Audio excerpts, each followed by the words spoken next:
우리 이렇게 한번 다시 한번 저를 한번 따라서 인사하겠습니다. 제가 예수의 길을 하면 여러분이 함께 갑시다 이렇게 하는 거죠.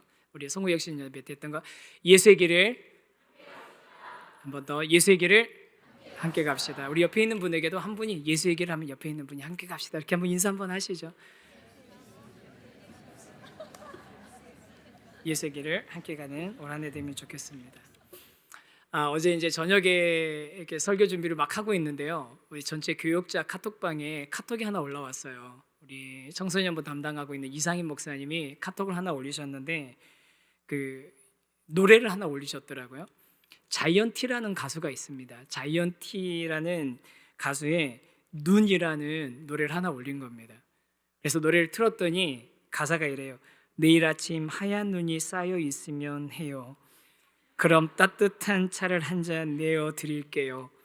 그러면서 커튼을 열면 눈이 보이면 좋겠어요 막 이러는데 눈 오나 보다 하고 뒤로 돌아보니까 눈이 막 오고 있는 거예요. 쌓이고 있는 거예요. 어떻게 이렇게 뭐 3주 연속 우리 주일 또 우리 예배 전에 이렇게 눈이 오는지 모르겠습니다. 그런데 아침에 와보니까 제가 7시쯤 와보니까 그 이전부터 오셔가지고 이미 정리하시고 해주신 우리 제설팀이 있습니다. 우리 귀한 제설팀 덕분에 오늘 올라오시는데 괜찮으셨죠? 네, 이렇게 보이지 않는 곳에 섬겨주신 귀한 손길 너무 감사합니다. 사랑하고 축복합니다. 우리 격려 좀 해드리면 좋겠습니다. 제가 이제 성탄 전부터 이제 신약으로 넘어오면서 예수의 길, 예수님께서 우리에게 오신 길, 예수님께서 걸어가신 길, 또 우리 예수님께서 우리에게 맡기신 길에 대해서 좀 이야기하고 있는데요. 예수님께서 오신 길, 우리에게 오신 그 길에 대해서 설명하면서 누가복음 중심으로 좀 설명을 좀 했습니다. 근데 뭐 성탄 예배 이렇게 세대 통합 예배 드리고 하니까 좀 조금 더 자세하게 말씀드리고 이야기를 하고 싶은 부분들이 있었지만 하지 못하더라고요. 이제 시간이 안 되더라고요. 게다가 저는 이 세대 통합 예배 드리는 거, 전 세대 같이 예배 드리는 게 제일 눈치 보이고 설교 준비하는 게 제일 어려워요. 왜냐하면 그 유치부에서부터 전부 다 있다 보니까 제가 이거 정말 진짜 잘 못하면 애들 재미없을까 봐. 게다가 저희 집에 있는 초등학교 아이들 3명 있지 않습니까? 얘네들이 집에 가면 재미없으면 다 얘기해요. 아빠 재미없었어, 길었어, 졸렸어. 제가 걔네들이 제일 무서워요. 제일 무서워. 그러니까 그래가지고 제가 이제 잘 설명하지 못한 부분도 있었는데 뭐 나중에 또 그 부분 나눌 수 있는 그런 기회가 있을 거라고 생각하고요. 그러면서 누가복음을 중심으로 예수님이 오신 길, 이 땅에 오실 때 어떤 일이 있었나를 봤는데 오늘은 그 지난번에 봤던 예수님의 정결 예식 그 사건 바로 다음에 있었던 시간 순서상으로 바로 다음 사건을 우리 마태복음에서 다루고 있어서 마태복음으로 왔습니다. 아시는 것처럼 이제 마태복음은 세상의 왕으로 오시는 예수님에 대한 이야기를 기록한 겁니다. 아브라함과 다윗의 자손 예수 그리스도의 세계를 하면서 쭉 족보가 나열되고 그렇게 다윗의 혈통을 이은 참 왕이신 예수님이 오셨고 그 왕이신 예수님이 오셨으니까 왕의 나심을 경배하기 위해 세상의 왕이신 예수님을 경배하기 위해 이스라엘이 아닌 유대 땅이 아닌 다른 곳에 있던 동방의 박사들이 와가지고 예수님을 경배하는 모습이 마태복음에 나오거든요.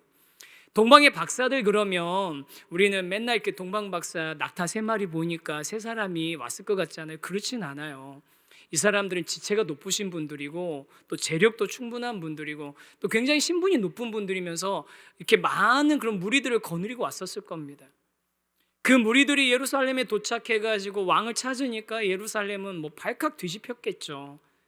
그러면서 그 헤롯에게 이 소식이 들어가고 헤롯 앞에서 이 동방의 박사들이 아기 예수께 경배하러 아기 왕에게 경배하러 왔다 하니까 이제 뭐 베들레헴에 대해서 이야기하고 해서 베들레헴으로 떠나면서 헤롯이 그럼 갔다 오는 길에 우리한테 들려서 우리도 가서 경배할 수 있게 해줘라 라고 박사들을 보내는 장면까지가 오늘 읽었던 말씀의 앞부분인 겁니다.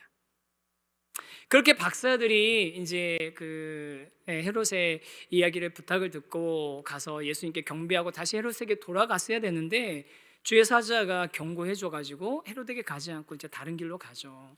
그리고 나서 이 헤롯이 자기가 박사에게 속은 줄 알고 박사들을 만났던 시간부터 계산해서 아이들을 죽이려고 하는 그런 시도가 오늘 말씀에 나오는 겁니다. 이 헤롯은요 굉장한 폭군이었습니다. 자신의 왕위를 지키기 위해서는 아내와 자식들도 심지어는 죽였던 사람이고요. 또 이런 이 자기가 정통 유대인이 아니었거든요. 헤롯은 에돔 사람이었어요. 정통 유대인이 아니다 보니까, 에서의 후손이 에돔 사람이지 않습니까? 정통 유대인이 아니다 보니까 늘 이 컴플렉스가 있는 거죠. 유대인들을 대할 때.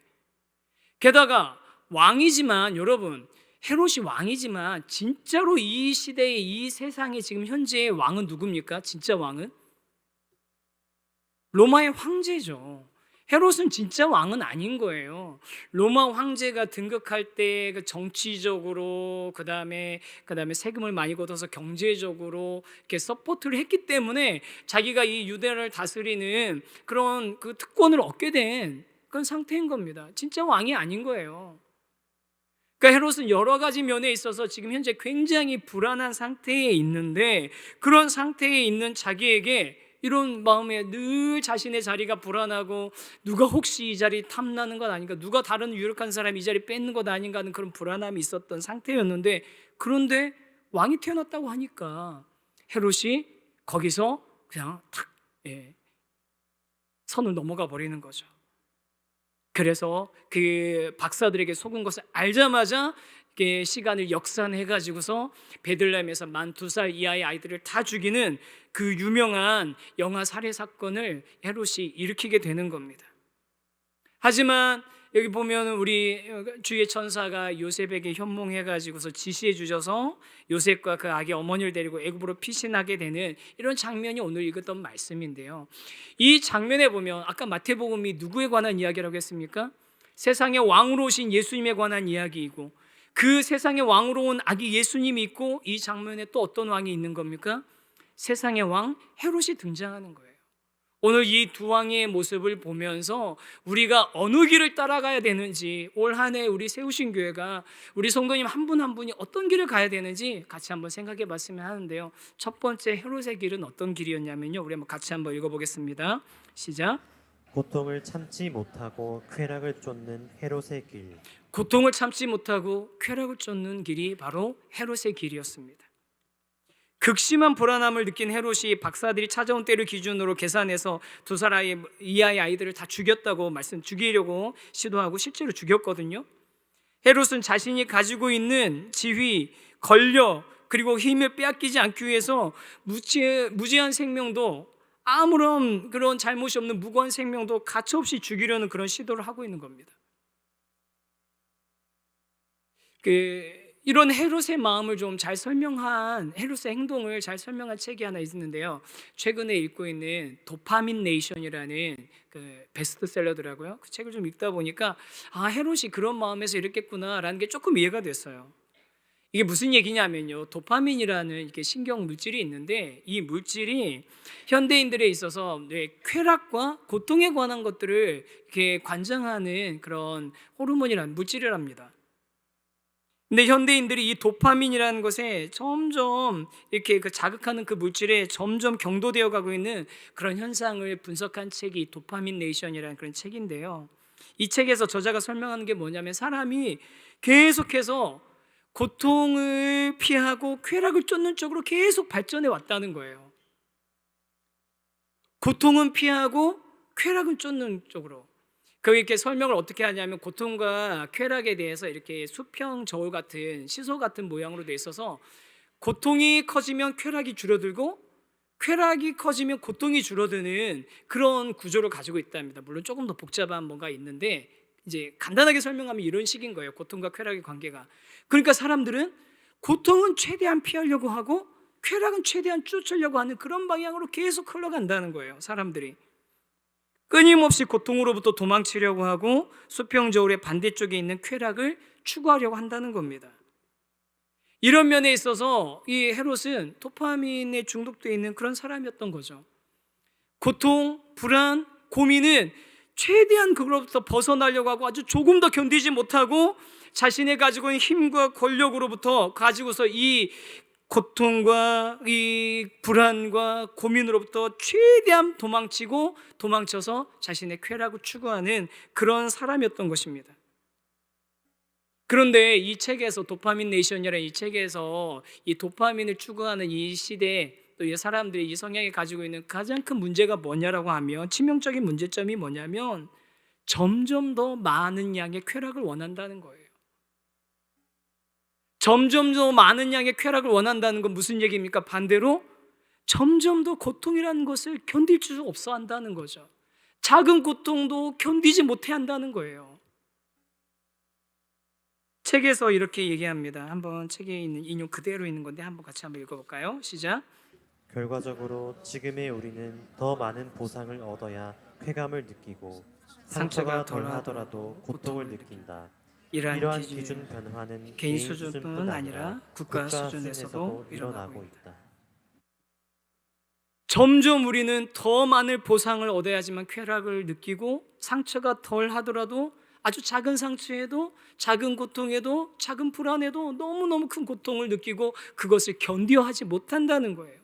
이게 개인적인 차원에서도 일어난 일이고 사회적인 국가적인 차원에서도 이런 현상이 일어나고 있다는 겁니다. 그럼 여러분 한번 자세히 차분히 한번 생각해 보세요. 지금 우리가 살아가고 있는 이 시대에 해롭과 같은 불안함을 우리가 많은 사람들이 느끼고 있는 것 아닙니까? 해롭과 같은 불안함을 우리 많은 사람들이 지금 느끼고 있는 겁니다. 아니 그럼 헤롯만 그랬던 게 아니에요. 이 시대 사람들만 그런 게 아니라 훨씬 그 이전에 우리 가을 특세 때 봤었던 느부갓네살, 그 고민 때문에 잠을 못 이루잖아요. 해결하지 못한 문제 때문에 어떻게 할 줄 몰라가지고서 내 이 고민을 해결해 주지 않으면 니네를 다 죽여버리겠다. 그게 느부갓네살 아닙니까? 또 반대로 벨사살 왕은 어땠습니까? 지금 나라가 무너지기 직전인데도 사람들 고관들을 모아놓고 120명이나 모아놓고 거기서 그냥 환락에 파티를 즐기면서 자신의 고통을 잊어버리는, 쾌락을 추구하는 그런 모습. 이 모습이 예전부터 계속 이어져 왔는데 점점점 그 강도가 세지고 있다는 겁니다. 영화나 드라마 같은 거 보면 점점 기상천외한 방식으로 사람들에게 쾌락을 주려고 하고 있잖아요.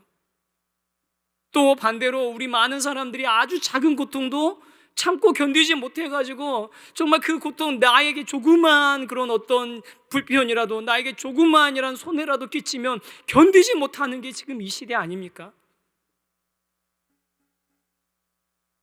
스스로 해결되지 않는 그런 문제가 있을 때 자기가 가진 힘으로 다른 사람의 삶을 파괴하기까지 하는 그런 모습이 우리 사회의 지금 모습이고, 그 모습이 헤롯의 모습과 너무나 닮아 있는 거죠. 헤롯이나 부산에 우리 모두가 전 국민이 기사를 보면서 이제 분노했던, 부산에 돌려치기나 했던 그 남자, 또 최근 자살한 유명 배우를 이렇게 협박하고 했던 그런 사람들, 실제로는 그 유명 배우 죽었지 않습니까? 다들 자신의 고통에 너무 민감하고 자신의 쾌락을 쫓는 데는 너무나 집중되어 있는데도 다 상대방의 죽음이나 상대방의 고통이나 상대방이 그런 아픔에는 전혀 무감각해져 있는 이런 상태, 이게 바로 헤롯이 갔던 길인 겁니다. 나의 불안을 해결하기 위해서 아이들을 죽여버리는 거예요.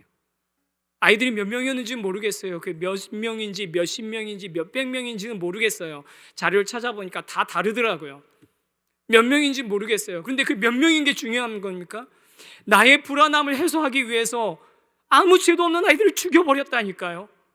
그래야지 안심이 되는, 그게 바로 헤롯의 길인 겁니다. 사랑하는 성도 여러분, 올 한 해 저와 여러분이 예수의 길을 가자고 했는데, 예수의 길을 간다는 것은 헤롯의 길을 가지 않겠다는 결단과 같은 의미입니다.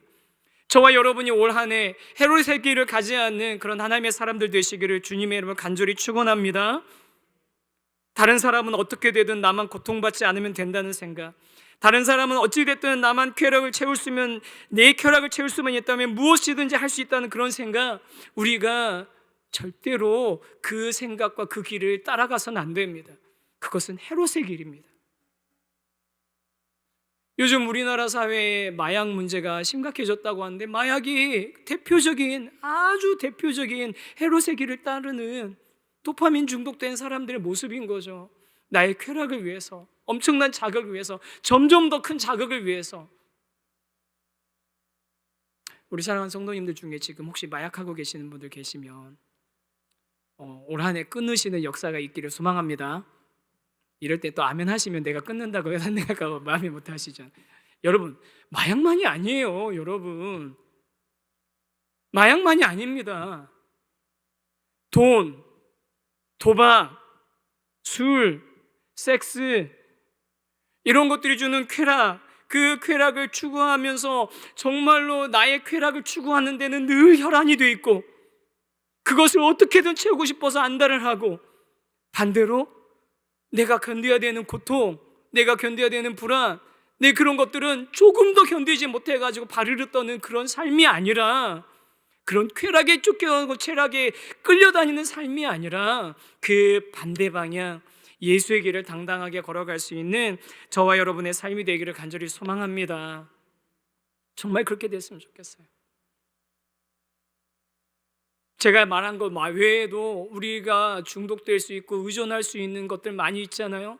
우리가 쾌락 때문에 탐닉할 수 있는 것들 많이 있잖아요. 게임도 있고 많이 있잖아요. 여러분은 그런데 혹시 기울어져 있는 분이 있으시다면 올해 지금 첫 예배 드리는 이 시간 하나님의 은혜를 좀 구하셨으면 좋겠어요. 하나님, 이거 내 힘으로 안 됩니다. 내가 자꾸 여기에 의존하게 되고 자꾸 여기에 매달리게 되고 하지 말아야지 하면서 돌아서면 다시 그곳을 가고 있는 저의 모습 보면 저도 괴롭습니다. 하나님, 제 능력으로 안 되니까 성령의 능력으로 끊어주십시오. 하나님, 내가 이런 쾌락이 아니라 진짜 본질적인 기쁨을 찾는, 본질적인 즐거움을 찾는 삶이 되게 하여 주시옵소서. 그렇게 기도하시고 그렇게 주님의 은혜를 구하시는 우리 성도님들 되셨으면 좋겠어요. 우리 올 한 해 정말로 그렇게 헤롯의 길이 아니라 예수의 길을 걸어갈 수 있으면 좋겠습니다. 그런데 이 헤롯의 길이 이렇게 아까 제가 말씀드린 도파민네이션 정도 사람의 어떤 그런 성향이나 아니면 그런 약간 중독적인 이런 모습, 이것 때문에 일어난 거다라고 여기까지만 생각하면요, 사실은 헤롯의 이 행동을 표면적으로만 이해하는 거예요. 표면적으로만. 헤롯의 행동이 헤롯이라는 개인의 독특한 약함과 악함, 그리고 동시에 그런 것들이 작용하는 게 분명합니다. 그런데 그 이면에는, 더 깊은 곳에는요, 다른 게 있습니다. 그게 뭐냐면요, 그를 조종하는 악한 마귀 사탄의 계략이 있다는 겁니다. 여러분, 헤롯의 이 행동에는 악한 마귀 사탄의 계략이 있는 거예요. 이 계략이 뭐냐면요, 헤롯이 예수를 죽이려고 하잖아요. 세상의 왕으로신 예수님을 죽이려고 하는데, 이거 죽이려 한다라는 그 죽인다는 단어가 어떤 뜻을 가지고 있냐면 장긴다 혹은 파괴한다라는 단어가 뜻이 있거든요. 죽인다, 파괴한다는 뜻이 있는데, 이 단어가 33년 후에 똑같이 한번 쓰이는 장면이 나옵니다. 언제 쓰였는 줄 아십니까? 대제사장들과 그 사회 유대의 종교 지도자들이 모여서 예수를 죽일 모의를 하는데, 그때 똑같은 단어가 사용됩니다. 예수를 죽이자고, 예수를 파괴하자고, 하나님의 계획을 깨트리자고, 무너뜨리자고. 여러분, 헤롯의 이 행동은요, 개인의 악함에도 그 악함이 작용하고 그것으로 보이기도 하지만 그 이면에는 악한 마귀 사탄의 역사가, 계략이 분명히 들어있는 겁니다. 요즘 현대교회는 점점 마귀, 사탄, 귀신 이런 얘기하면 약간 좀 이상한 사이비하고 비슷한 것 같아서 요즘 잘 얘기 못 하잖아요. 그래서 점점 해리포터에 볼드모트가 돼가고 있는 것 같아요, 사탄이. 누구나 알지만 얘기하지 못하는 그런 존재. 근데 여러분, 성경에 나오면 있는 거 맞습니다. 그리고 이 사탄은 언제부터 그렇게 하나님의 계획들을 무너뜨리려고 했냐면요, 에덴 동산에서부터요. 하와에게 선악과 따먹으라고 하는 그 순간부터 그랬던 거 아닙니까? 그래서 그렇게 선악과 뱀의 유혹에 빠져가지고 뱀이라는 도구를 이용해가지고서, 뱀이 또 사탄일 수 있고요, 그렇게 해서 선악과를 따먹고 했을 때 하나님이 뱀에게 주신 그 벌이 뭡니까? 저주가 뭡니까? 네가 여자의 후손의 발꿈치를 물게 될 거라고. 여자의 후손 예수 그리스도, 동정녀 마리아에게 탄생하신 예수님의 발꿈치를 지금 뱀이 물고 있는 거 아닙니까? 물려고 하는 것 아닙니까? 하영조 목사님이 이 말씀을 설명하면서 되게 재밌게 딱 이해 잘 되게 설명을 해주셨어요. 예수님이 이 땅에 오시는 그 길이 있는데 그 길에 사단이 곳곳에 지뢰를 매설해 놨다는 거예요. 헤롯의 이 영화 사례는 사단의 그 지뢰 매설입니다. 사단이 매설해 놓은 지뢰인 겁니다. 그래서 이렇게 사단의 도구가 되어서 예수님을 죽이려 했던 그 헤롯의 길, 그 헤롯의 길에 비하면 예수님 그러면 어떤 길을 걸어가셨는가? 우리 두 번째 같이 한번 생각해 보면 좋겠는데요. 같이 한번 읽어보겠습니다. 시작. 고난을 당하시고 낮은 곳으로 향하는 예수의 길. 고난을 당하시고 낮은 곳으로 향하시는 그 길이 예수님의 길이었습니다. 아까 제가 이제 예수님의 정결 예식 이후에 있었던 사건이라고 말씀드렸잖아요. 예수님의 정결 예식이 사내아이기 때문에, 남자이기 때문에 태어난 지 40일 만에 이루어지는 일입니다. 그리고 나서 헤롯이 역산해가지고 계산한 게 만 2살 이하의 아이들을 다 죽이려고 했으니까, 그러니까 이 사건은 예수님이 태어나신 지 40일부터 만 2년 사이 안에 있었던 일입니다. 예수님 피난하고 하는 일은.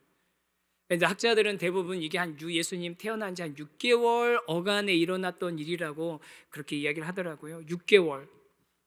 여러분, 예수님이 참 사람이 되셔서 6개월, 태어난 지 6개월 된 아이입니다. 이 6개월 된 아이를 데리고서 어떻게 합니까? 한밤중에 채비를 제대로 한 것도 아니에요. 다급하게 한밤중에 일어나서 애굽을 향해서 갔습니다. 베들레헴에서 애굽 경계까지가 한 대략 150km 정도 돼요. 그 안에 가서 정착하려고 하면 더 먼 거리를 이동하셨겠죠. 200km 가까운 거리를 이동하셨겠죠. 150km. 여러분, 지금이야 차 타면 150km 대전까지 뭐 2시간이면 가지만 그 당시 한번 생각해 보세요. 그 당시 교통수단 한번 생각해 보시라고요. 6개월 된 갓난 아이를 데리고서 그 길을 피난을 가셔야 됐다니까요. 예수님이. 이 젖먹이 아이를 데리고서 6개월 된 이 젖먹이 아이를 데리고서 거의 200km 가까운 거리를 한밤중에 제대로 준비도 하지 못하고 도망을 가야 됐던 게 바로 예수님의 길입니다. 이 세상의 왕 중의 왕이 가셨던 길이라고 보기에는 너무 초라한 길 아닙니까? 애굽으로 가시는 피난 가셔야만 됐던 그 길. 그런데 여러분, 이렇게 초라하게 애굽으로 피난 가야만 했던 이 여정은요, 단순히 헤롯의 칼을 피한 것이 아니라 이 여정 자체가 예수님이 어떤 분이시고 그분의 오심이 어떤 의미인지를 분명하게 보여주고, 또 이 예수님의 모든 것들이 하나님의 말씀의 구체적인 성취라는 것을 보여주는 정확한 사건인 겁니다. 호세아 11장 1절 말씀 같이 한번 보겠습니다. 같이 읽겠습니다. 시작. 이스라엘이 어렸을 때 내가 사랑하여 내 아들을 애굽에서 불러냈거늘. 이스라엘이 어렸을 때 내가 사랑하여 내 아들을 애굽에서 불러냈다. 예수님이 애굽으로 가신 것은 이 말씀을 그냥 그대로 이루어진, 선지자 호세아의 말씀을 그대로 이루신 사건이었습니다. 예수님이 이스라엘을 대표해서 애굽으로 피신을 가신 겁니다. 여러분, 예수님이 애굽으로 가신 것은 마치 창세기에 야곱의 바뀐 이름이 뭐죠? 야곱이 이름 바뀐 게 이스라엘이잖아요. 이 이스라엘, 야곱이 이스라엘이 되어서 가족들 모두가 기근을 피해서, 어려움을 피해서 애굽으로 가지 않습니까? 그리고 애굽으로 가서 거기서 큰 민족을 이루어서 나올 때, 그때 출애굽시킬 때 하나님이 이 이스라엘 민족에게 뭐라고 합니까? 내가 너로 제사장 나라가 되게 하고, 아브라함에게 얘기했던 온 세계가 내게 속했고 모든 민족들이 복을 받게 하는 그 계획을 내가 가지고 있는데, 너로부터 시작됐는데 그 씨가 이스라엘 민족이라는 큰 민족을 이루어서 그 역할을 이제 앞으로 감당하게 될 것이라고. 그런데 그 이스라엘이 누구시라고요? 예수님이시라는 거예요. 예수님이 그 이스라엘을 대표하시는 분이신 겁니다. 애굽으로 가시고 애굽에서 출애굽하시는 모습을 통해서 이 하나님의 가지신 계획을 다 감당하고 수행해내시는 분이 바로 이 아기 예수라는 것을 성취해내고 있는 장면이 오늘 말씀인 겁니다. 갈라디아서 3장 16절에서도 이렇게 표현하고 있습니다. 같이 한번 읽어보겠습니다. 시작. 이 약속들은 아브라함과 그 자손에게 말씀하신 것인데 여럿을 가리켜 그 자손들이라 하지 아니하시고 오직 한 사람을 가리켜 내 자손이라 하셨으니 곧 그리스도라. 오직 한 사람을 가리켜 내 자손이라고 하셨다고요. 그가 바로 그리스도라고요. 예수님이 애굽을 가신 것은 모든 이 민족을 하나님의 아브라함의 언약의 자손을 대신해서 대표해서 애굽으로 가셨고, 애굽에서부터 다시 출애굽하셔서 유대 땅으로 들어오신 겁니다. 하나님의 약속의 성취예요. 아브라함에서부터 시작됐던, 야곱에게 주셨던 그 약속, 또 호세아 선지자에게 주셨던 그 약속이 이 순간 이루어지고 있는 것입니다. 오늘 이 사건은요, 짧은 그 내용에 비해서는 특이하게 구약 성경이 세 군데나 인용이 되거든요. 또 한 군데가 뭐냐면 이제 예레미야 선지자의 말씀인데요. 예레미야 31장 15절에 헤롯의 유아 살해에 관한 장면이 나옵니다. 31장 15절 말씀 제가 한번 읽어드릴게요. 여호와께서 이와 같이 말씀하시니라. 라마에서 슬퍼하며 통곡하는 소리가 들리니 라헬이 그 자식 때문에 애곡하는 것이라. 그가 자식이 없어져서 위로받기를 거절하는도다. 라헬은 누구였습니까? 이스라엘, 야곱, 그 사람이 제일 사랑하는 아내가 라헬이었어요. 여러분, 그럼 그 라헬이 어디서 죽었는지 아세요? 라헬 어디서 죽었는지 아세요? 우리 어머니도 아닌데 내가 어떻게 알아요? 그렇게 생각하십니다. 창세기 35장 19절 말씀에 보면요, 라헬이 죽음에 에브랏 곧 베들레헴길에 장사되었고. 여러분 보세요, 이 큰 스케일, 창세기에서부터 선지자들을 거쳐서 이게 다 모여가지고 지금 예수님에게 집중되고 있지 않습니까? 라헬이, 야곱의 아내인 라헬이 에브랏 곧 베들레헴길에서 장사됐다고요. 거기서 아이를 낳다가 죽었는데 그 베들레헴에서 누가 태어났습니까? 이스라엘을 대표하는, 온 민족의 구원받은 백성을 대표하는 예수님이 태어나신 거예요. 그리고 거기에서 그 라헬이 아이를 잃은 것으로 인해서 슬퍼하고 애통하는 그 사건이 누구를 통해서 다시 구현이 되는 겁니까? 헤롯이 영아를 살해하는 일을 통해서 구현이 되는 겁니다. 성경에 얽히고 설켜가지고 이 예수님의 탄생이 집중되고 있는 게 여러분 보이시죠? 예수님이 그렇게 그런 의미로 이 땅에 오신 겁니다. 그리고 한 가지 더 예수님에 대한 예언이 하나 더 있습니다.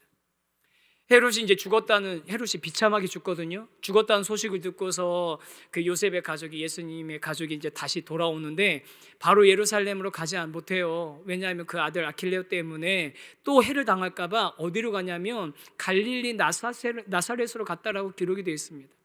누가복음에는 이 마리아와 요셉이 나사렛 출신이다라는 힌트가 나와 있지만 마태복음엔 전혀 안 나와 있는데, 그러면 왜 나사렛에 머물게 됐느냐라는 그 근거가 23절에 나오거든요. 같이 한번 읽어보겠습니다. 시작. 나사렛이란 동네에 가서 사니 이는 선지자로 하신 말씀에 나사렛 사람이라 칭하리라 하심을 이루려 함이로라. 선지자의 말씀에 나사렛 사람이라 칭함을 이루려 하심이라. 그러면 좀 전에 호세아 선지자의 예언도 있었고 예레미야 선지자의 예언도 있었으니까, 그럼 이 나사렛이라 칭하리라 하는 것을, 나사렛 사람이라 칭하리라 하는 예언도 어딘가 있어야 될 거 아니에요? 당연히 어딘가 있어야 될 거 아니에요. 그러면 요즘 성경 검색하는 프로그램들 잘 발달돼 있으니까 가서 한번 검색해 보세요. 구약에 나사렛에 예수님 나신다는 기록이 어디 있는지. 안 나옵니다. 이 얘기는 안 나와 있어요. 그런데 왜 선지자로 하신 말씀이 이거냐라고 하면요, 여러분 여기서만 조금만 더 집중해 주세요. 이 예수님 메시아의 탄생에 대해서, 메시아가 어떤 분인지에서 설명하는 여러 말씀 중에 가장 핵심적인 말씀 중에 하나가 뭐냐면 이사야에 나오는 말씀이거든요. 이사야가 메시아에 대해서 묘사를 해요. 그 말씀이 두 개, 이사야 11장 1절하고 53장 2절 말씀인데, 이 두 말씀을 한번 읽어보면 좋겠거든요. 한번 읽어보겠습니다. 11장 1절입니다. 시작. 이새의 줄기에서 한 싹이 나며 그 뿌리에서 한 가지가 나서 결실할 것이요. 네, 이 말씀 기억해 주시고 다시 볼 겁니다. 이사야 53장 2절입니다. 시작. 그는 주 앞에서 자라나기를 연한 순 같고 마른 땅에서 나온 뿌리 같아서 고운 모양도 없고 풍채도 없은즉 우리가 보기에 흠모할 만한 아름다운 것이 없도다. 다시 11장 1절 한번 보여주세요. 여기 보면 이새의 줄기에서, 메시아가 이새의 줄기에서 한 싹이 나며 그 뿌리에서 한 가지가 나서 결실할 것이다. 이새의 뿌리에서 나오는 그 한 가지가 메시아인데, 이 가지가 우리말로는 가지, 이러니까 이해가 안 되는데 히브리어로는 뭐냐면요, 네체르입니다. 나사렛의 어원이 되는 단어예요. 네체르. 이새의 줄기에서 한 싹이 나면 그 뿌리에서 한 가지 네체르가 나서 결실할 것이고, 이 네체르가 어떤 모습이냐면, 다시 53장 2절에 보면 그는 연한 순 같고 마른 땅에서 나온 뿌리 같고 고운 모양도 없고 풍채도 없은즉 우리가 보기에 흠모할 만한 아름다운 것이 없도다. 보잘것없는 줄기, 보잘것없는 품새, 보잘것없는 풍채, 왜 겉으로 볼 때는 흠모할 만한 게 아무것도 없는 모습. 왕으로 오셨다는데 정말 초라하게 도망이나 다니고 망명이나 가고 쫓겨다니기나 하고 목숨을 부지하게 전전긍긍하고 마국간에 태어나고 구유에 누이고, 그럴듯한 모습이 아니라 너무너무 초라하고 연약한 모습, 별 볼 일 없는 그런 보잘것없는 그런 모습으로 그 이새의 뿌리, 이새의 가지가 이 땅에 오시는데 그가 메시아라는 겁니다. 예수님의 길이 그런 길이라는 겁니다. 예수님의 길은 화려하고 갖추고 있고 떵떵거리고 쾌락이 있고 즐거움이 있는, 고통으로부터 멀리 떨어져 있는 것이 아니라 낮은 곳으로, 고통의 자리로, 고난의 자리로, 괴로움의 자리로, 다른 사람 볼 때 볼 것 없는 초라한 그런 자리로 가는 것이 예수님의 길이었습니다. 네체르, 보잘것없는, 그래서 나사렛에서 무슨 선한 것이 나겠느냐라고 예수님 당시에 사람들이 얘기하는 것 아닙니까? 사랑하는 성도 여러분, 오늘 이 두 가지 길을 같이 한번 비교해 봤습니다. 대조해 봤습니다. 하나는 헤롯의 길입니다. 헤롯은 작은 고통도 견디지 못하고 쾌락을 추구하고 자신의 쾌락, 만족을 위해서는 다른 사람을 파괴하고 고통을 주는 것도 서슴지 않는 그런 길이 헤롯의 길이고요, 예수님의 길은 영광과 그 모든 권능과 그 높음과 그 지위와 힘과 고귀함과 그 모든 것을 누릴 수 있는 그 권리와 그 모든 것을 다 버리고 포기하고 낮아지고 쫓겨다니고 도망다니시고 초라해지시고 연약하고 초라한 가지, 볼품없고 그런 모습으로 저 가장 낮은 곳으로 가셔서 우리들의 모든 아픔, 고통, 모든 괴로움을 다 이해하시는 길, 그 길이 바로 예수님의 길입니다. 올 한 해 저와 여러분이 헤롯의 길을 가지 않고 예수의 길을 가기를 소망합니다. 여러분, 교회는, 성도는 헤롯의 길을 가면 안 되는 겁니다. 여러분, 다시 말씀드립니다. 교회는, 성도는 헤롯의 길을 가면 안 되는 겁니다. 헤롯의 길을 추구하면 안 되는 겁니다. 여러분, 다락방에서 어떻게, 여러분 헤롯의 길을 추구하고 계십니까? 예수의 길을 추구하고 계십니까? 뭐 하나만 조금만 불편해도, 우리 봉사하면서 뭐 하나만 조금만 걸려도, 뭐 하나만 조금만 내 마음에 들지 않아도 견디지 못하고 답답해하고, 내가 좋아할 만한, 내가 기뻐할 만한, 내가 만족할 만한 뭔가가 있어야지만 찾아가는 그런 것들을 향해서 가는 헤롯의 길 아닌가요? 올 한 해 저와 여러분이 헤롯의 길이 아니라 예수의 길을 갈 수 있는 그런 사람들이 되기를 소망합니다. 그래서 우리가 올해 우리 세우신 교회 이기사역 하자고 했는데, 이기사역 예수길 가는 거 때로는 힘들 수도 있어요. 때로는 우리가 좀 서로 불편해질 수도 있습니다. 그런데 여러분, 그거 우리 못 견뎌하는 게 아니라 예수님께서 낮아지시고 이 고난과 이 괴로움과 이 고통을 견디셨던 것을 기억하면서 그 길을 우리도 같이 따라가기를 주저하지 않는 저와 여러분이 되었으면 좋겠습니다. 그러기 위해서 마지막 한 가지만 더. 그러면 그렇게 예수의 길을 가기 위해서 우리 어떻게 해야 될까요? 어떻게 하면 우리가 그 예수의 길을 가겠습니까? 오늘 그 요셉에게서 우리가 발견하는 아주 중요한 특징이 있는데, 3번이나 지령을 받아요. 주의 천사의 현몽을 받습니다. 하나님의 직접적인 지시를 받습니다. 여러분, 저와 여러분도 올 한 해 예수의 길을 가기 위해서 그냥 자연스럽게 가만히 내버려두면 우리는 어느 길로 가는 겁니까? 헤롯의 길로 가는 거예요. 가만히 놔두면 헤롯의 길로 가고, 헤롯의 길로 가는 게 당연하다고 이 세상이 우리를 같이 휩쓸어 가고 있는데, 우리가 그 길로 가지 않고 예수의 길로 가려면 어떻게 해야 되냐면, 매일매일 우리를 기도하시고 우리에게 길을 알려주시는 그 말씀을 묵상하는 삶을 살아야 될 줄 믿습니다. 여러분, 매일 말씀 묵상하셔야 돼요. 우리 지난해는 우리 성경 읽기에 강조했다면, 올해는요 우리 매일 말씀 묵상하는 큐티를 강조할 거예요. 말씀 읽기는 이제 지난해 우리 잘 했지 않습니까? 뭐 90일 통독을 하시든 180일 통독을 하시든 52주 통독을 하시든 45주 통독을 하시든 하세요. 하고 싶으신 분들 같이 3, 4, 5 모여서 하시고, 다락방을 모이셔가지고 하십시오. 하면 됩니다.